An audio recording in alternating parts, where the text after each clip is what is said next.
All right, hello. My name is Kylie, and I'm going to be talking about drug use and its relationship with the Latinx community. So, first off, drug use is a health behavior. According to the National Institute on Drug Abuse, drug use refers to using illegal drugs in any manner. Heroin, cocaine, and tobacco are just some of the examples of drugs. Also stated by the National Institute on Drug Abuse, drug misuse describes the unhealthy use of drugs from improper use of a medication, like taking too much of it than what was recommended, to even drinking alcohol. I found this interesting because when I first think of the term drug use, I automatically think about illegal drugs and cocaine, meth, and heroin and all that. So I never really considered tobacco and alcohol to be drugs, just because you see so many people drinking alcohol and smoking cigarettes all the time. So I found that interesting. The misuse of drugs is repeatedly using these substances to produce pleasure, alleviate stress, and or alter or avoid reality, also stated by the National Institute on Drug Abuse. So now that I kind of defined drug use, I will be talking about some statistics on it. According to the National Center for Health Statistics within the CDC, 11.2% of Americans who were 12 years of age or older used an illicit drug in the past month. That was in 2017. Also in 2017, 2.2% of Americans aged 12 years or older again used a psychotherapeutic drug for non-medical use in the past month. So some data from the National Vital Statistics Systems in the National Center for Health Statistics data brief shows that in 2018, the United States had 67,367 drug overdose deaths. Wow. And also, from 2017 to 2018, there was a 10% increase in the rate of drug overdose deaths involving synthetic opioids versus methadone. Examples of these synthetic opioids are fentanyl and tramadol. So basically, those who are overdosing on drugs are dying more from those two opioids and less from meth. So this image here is the 2017 Prescription Behavior Surveillance System report. I pulled this from the CDC. As I just stated in the previous slide, there has been an increase in synthetic opioid overdose, where fentanyl is the leading synthetic opioid. With the increase in illegally manufactured fentanyl, there has been an increase in synthetic opioid overdose. Kind of just going off this report, that there has been a 73% increase from 2014 to 2015, and even larger from 2012 to 2015, there was a 264% increase in synthetic opioid deaths across the United States. So I just thought this was important because the image also says that fentanyl is often mixed with heroin or cocaine, and heroin and cocaine are two drugs that are often misused and involved in drug abuse. So I thought that was important to add, that overdoses are not going away in the United States. So now I'm going to go over the relationship with the Latinx community and drug use. The Latinx population has a higher risk for drug use and drug abuse, and are disproportionately affected by this health behavior. To prove that, one study looked at race and gender differences in drug use for undergraduates, college students, and found that for both Hispanic men and women, the use of drugs tended to be the highest for this group compared to white students, African American students, and Asian students. More specifically, the results showed that 12-month illicit drug use for Hispanic women was 44% of the participants and 48% for men. I provided the tables from the study itself, and if you look closely for both the left half for women and the right half for men, you can see that the numbers for the Hispanic women and men are very much higher than any other race. So with that said, Hispanic individuals in the Latinx community are put at a higher risk for drug abuse because they are using drugs at higher rates. Continuing with the study I had previously talked about, Hispanic men and women were also found to have the highest rate of drug abuse. So the way the study measured for this was that participants filled out a drug abuse screening test where the rates of experiencing 3 or more of the items were highest for Hispanic men and women, 14.4% for men and 10.2% for women. Just to kind of provide some insight, one of the example questions from this test were, are you always able to stop using drugs when you want to?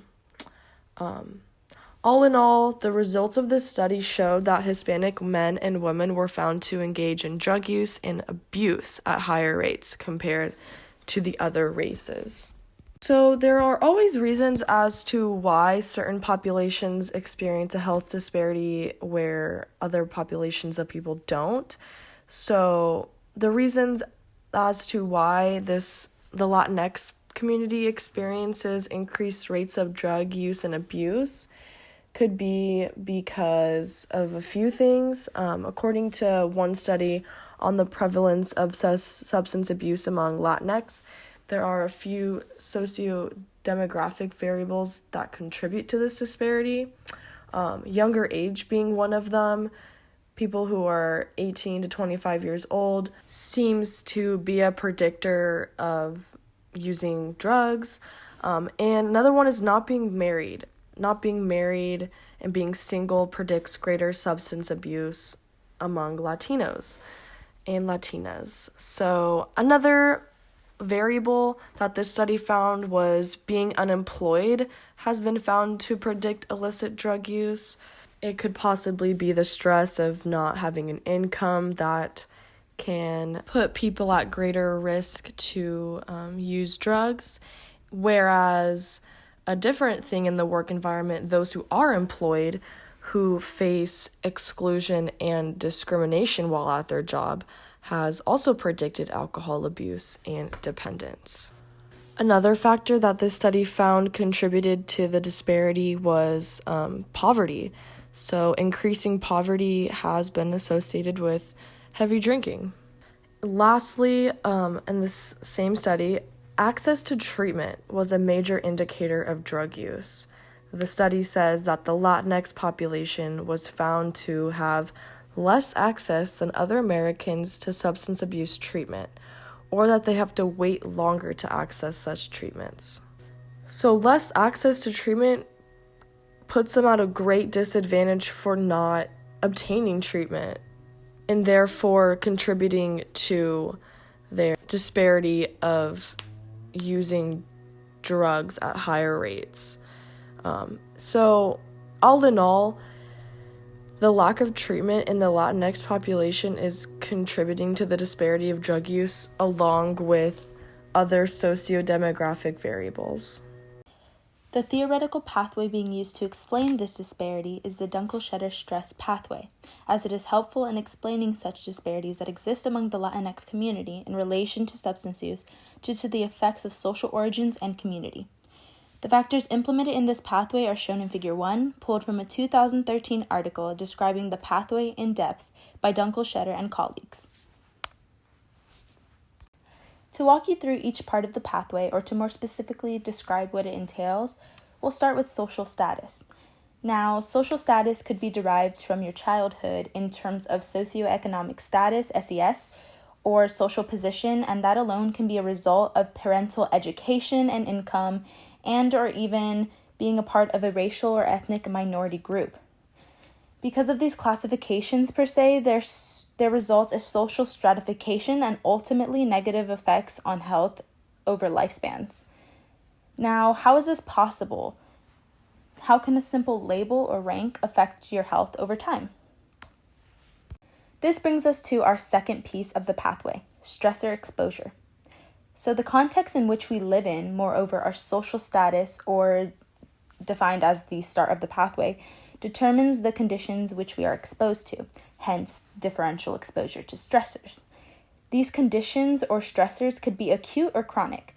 Acute having a definite end, such as anticipating a rent or car payment that you may have not got enough money to cover, and chronic being long-term or indefinite, seeming to have no end and possibly even progressing worse. Examples of this are racism or race-related stress and discrimination. Third in our pathway is the response to the stressors that are experienced. These responses could be biological, behavioral, cognitive, or social. Biological being an increased immune system response, APA axis response, or sympathetic nervous system activation, which we have covered in our book.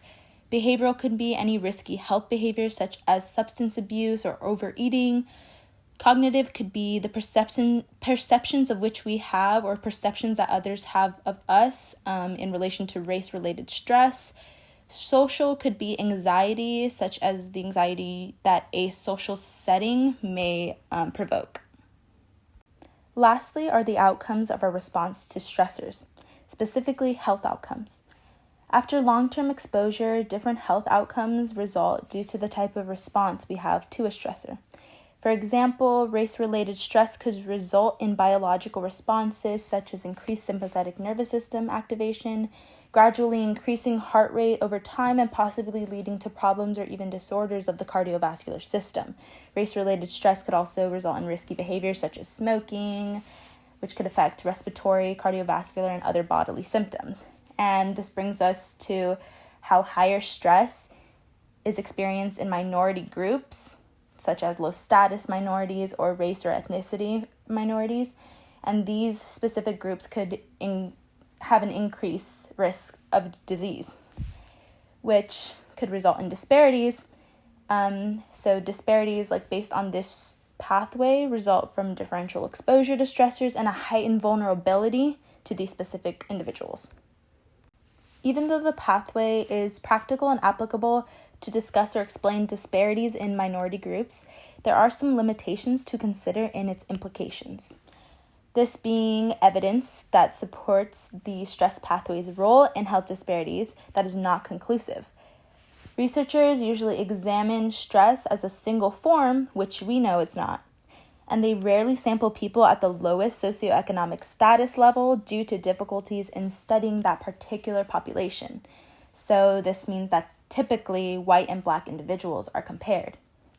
So from Dunkel-Shedder et al. In 2013, there still remains a need to study different forms of stress in communities with a range of SES. As we look at the psychological causes of substance abuse in the LatinX community, we begin to notice that there are 3 prevalent risk factors. These risk factors are delinquency, depressive symptoms, and pure substance abuse. These all have psychological and social components. For example, pure substance abuse and delinquency could be seen as a form of modeling, while depressive symptoms could be the result of other underlying psychological issues. What we see, though, is that hope is the biggest psychological determinant of these risk factors and drug abuse. When levels of hope are low, the risk factors for substance abuse all significantly rose. The association of hope and the risk factors of substance abuse are as follows. Tobacco and marijuana usage increased as levels of hope decreased. Levels of hope were also negatively correlated with delinquency and hard drug usage. It is notable that an increase in depressive symptoms was only found to be correlated with an increase in drug and alcohol use when levels of hope were low and rarely at any other time.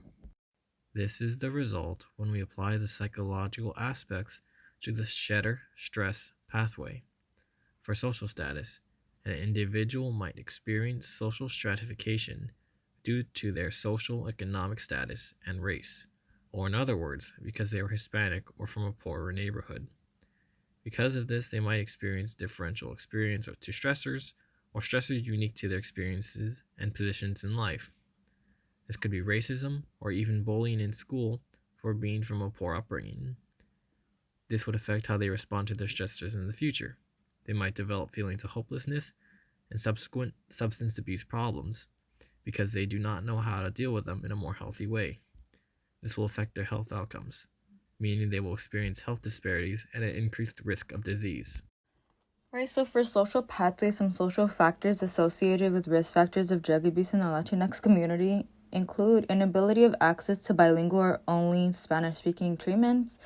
This goes for people who obviously Spanish-speaking is probably their first language, and it just would probably make them feel more comfortable to have that automatic access to being able to choose whether they want bilingual treatments or they only want Spanish-speaking treatments, other than only having the option of English-speaking treatments, which they probably don't understand as much if Spanish is their first language.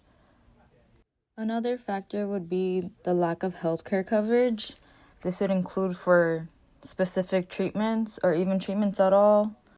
Another social factor would include the lack of healthcare coverage, which would be for treatments or even specific treatments, if not all treatments are covered by certain healthcares. Then there's acculturation, and there's a previous study that I found that said that acculturation was found to be a strong impact on peer influence, and peer social influence had a strong impact on all of the substance use outcomes. Then another social factor would be family influences and environment. Okay, so just a little bit more focus on the social factor of acculturation. As a result of Latinx community accommodating to U.S. assimilations can result in influencing their cultural behaviors and actions on them, such as drug abuse that can negatively impact their lives forever. According to past research, substance use behaviors may occur as a result of peer modeling substance use, peers making substances more readily available, peers exerting mutual influence to use substances, and peer norms that encourage substance use. This meaning that the result from a lot of substance abuse happens because of peers who culturally influence others on their ways, or people who aren't from here and they want to be socially accepted, so they fit in by doing what everybody else is doing, even though it may not be always good. Another thing I found from previous research leading to acculturation is that when an individual comes into contact with another culture, there are differential risks for negative outcomes based on their age of arrival in the new country, and the continuity and intensity of exposure to both the culture of origin and the dominant culture. This meaning that if someone comes from a different country or is more familiar with another culture, age can possibly be a factor with how easily influenced they are in letting the new culture take over the old culture, or how easily influenced they are by the new culture's bad habits. Alright, so relating the skittish stress pathway to social pathways. Number 1, social status, being a minority group in the U.S. and having different cultural differences with lower SES. Number 2, being the differential exposure to the stressors, which would be the discriminations in culturally accommodating to ethnic differences. Number 3 would be the response to stressors, being involved in risky behaviors due to assimilation to U.S. culture. And number 4 would be health outcomes, which would be higher risk of diseases due to long-term drug abuse and lack of access to treatment. Latinos are less likely to receive incomplete treatment, spend less time in treatment, and more likely to report poor quality services. They are also more limited to access culturally and linguistically competent services. Without effective intervention, alcohol and drug disorders can consequently bring about chronic health conditions, financial and legal issues, and problems with housing and employment. One intervention is HS, which is a smartphone app that addresses the lack of continuum care, offering a 24/7 personalized, emotional, and instrumental support to those struggling with addiction.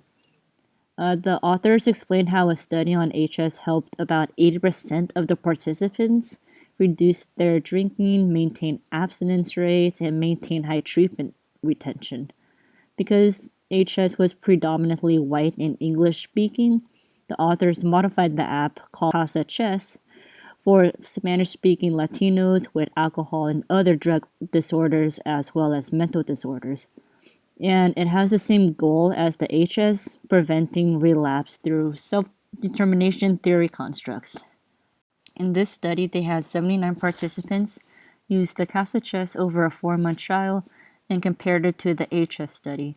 What they found was that the services relevant to relatedness, such as messaging and discussion boards, were used the most. Participants also reported to have a good connection with their case manager, where 95.5% met with them at least once a week. The amount of screen time the participants had was very similar to what was found in the HS study, and both studies have shown that evidence-based theory-driven apps hold potential in extending access to care, reducing ethnic disparities, and overall improving lives. Today, there is a significant number of Latinos that use their smartphones, especially for health or medical information, but there is currently limited utility for Spanish-speaking Latinos with alcohol and drug disorders. Apps like Casa Chess can offer plenty of opportunities to communicate and collaborate through recovery-oriented activities and treatments, thus connecting and building relationships via their smartphones.